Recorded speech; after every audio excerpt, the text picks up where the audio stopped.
been waiting about 9 months for these things to get resolved. So I'd like to say, first off, it's really unfortunate that we only have 3 minutes to say our piece, as well as I have to leave my children at home all day in order to come say something. First off, I just want to say I am standing here today because I want to just submit my piece, which is I really feel like my family and I have been treated immorally and inhumanely.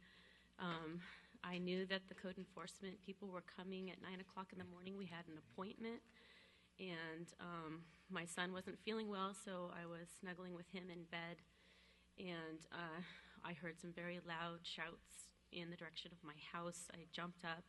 My dog jumped up. We kind of just dashed out the door to see what was going on. As quickly as I could, I called my dog back because I saw that it was a sheriff's deputy with SWAT gear on. And, I was basically reaching down to grab my dog, who was barking and wagging his tail. And at the point that I reached down to grab my dog, the officer pepper sprayed my dog, and I myself got sprayed in my right eye.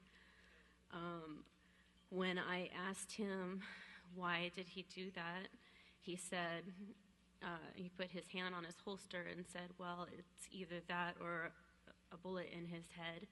My son was a witness to that comment, and I feel like their attitude was very not only disrespectful, but there was somewhat of a quirky humor in the whole thing, that they felt like this was kind of just a funny breakdown on this hippieville thing that we've got going on in Yeehaw. And I asked him, officer, if I'd done anything to require this kind of behavior. What did I do wrong? Why are you here? And he said, well, look at your house. You guys aren't allowed to live in substandard housing like this. This is no way to raise a child. And then I was actually barefooted and in my jammies, and my son was actually just getting up out of bed. And the officer said, is there anyone else in your house? And I said, it's just my son today. He's not feeling well. And he said, well, I'll go get him. And I said, no, that would scare him. Would you please let me go get him? And he said, no, you're not allowed to go back in your house. And I said, may I please see your warrant? I was actually on my cell phone calling a friend of mine who has been experiencing similar issues. And he had told me, you don't have to leave your house unless this person presents a warrant. So I said, I don't know law, but I'm being told that I need to see a warrant. And this fellow, who's about 6'5" in my eyes, said, well, if you want to see the warrant, you need to come down to the gate, which is a good 300 or 400 yards from my house. And I said, well, let me go get my son. And he kind of stood up in front of me and said, I'll get him for you. And I said, no, I'll get my son, and I need to get my shoes and a pair of shorts.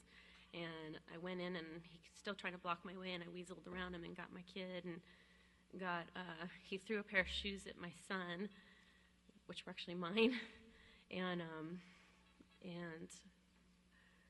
I said, I need to get my shorts, and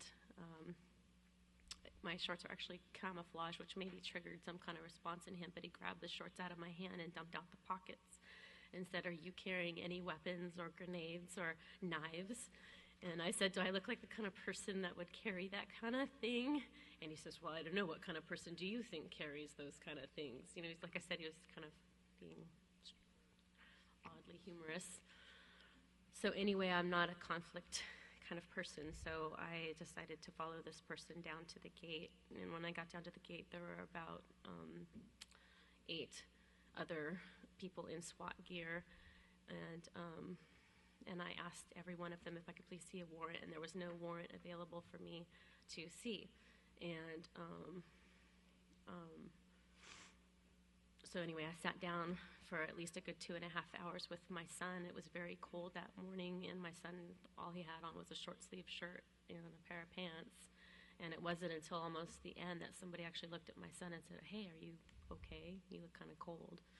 And anyway, my son and I chose to stay, even though we were definitely frightened. I chose to stay because I love my home, and I want to support other people who are earth people like myself to live in what is quote-unquote substandard housing because I've been homeless before. I've lived in my van. I've lived under tarps. And I live at Yeehaw because it's a community where we care about each other. We grow food together. We homeschool together. And, you know, the trauma that this whole thing has caused, I want to say, I don't want to hear about law anymore. I don't want to hear about codes anymore. I want to hear about, like, what came, you know, we're human beings. And, you know, I don't care if my house looks terrible. I don't care if it's not up to code. It's my home. It's where I cook my food for my children. It's where I build a fire every night to keep them warm. And I don't have the money required for these codes. And I don't like, I've had 2 bad dreams this week about the officer that sprayed my dog. I don't like this in my consciousness. I know I'm probably going to run out of time, so I want to say really quick on the practical level, the things that come to my mind that might be practical solutions is, one, if the owner of the property approves of these dwellings and somehow we can write it down that, you know, we're writing a release of responsibility for the county and the owner, that we knowingly are living in these houses even though they're not up to code. I feel like that should be a resolution. Everyone's protected that way. I also feel like if this code situation is in fact not going to change, then I think that the county should help coordinate some kind of funding for folks like me who choose to stay at home and homeschool their children and don't have a whole lot of money. I think there should be funding available for these low-income families to pool their resources and get things up to code. So anyway, I appreciate being able to have a chance to speak. And I just want to say, again, you know, aside from the fact that they think we're breaking laws, everyone that I know that's living the way I live are happy, harmonious, peaceful people, and there was no just cause for the inhumane and violent treatment that we received. So please, I've been asked to ask you too. I've heard thousands of questions asked and no answers. So we as a group would like to know, who can we call, who can we talk to, and how can we feel protected between now and when the resolution occurs. Thank you. Thank you.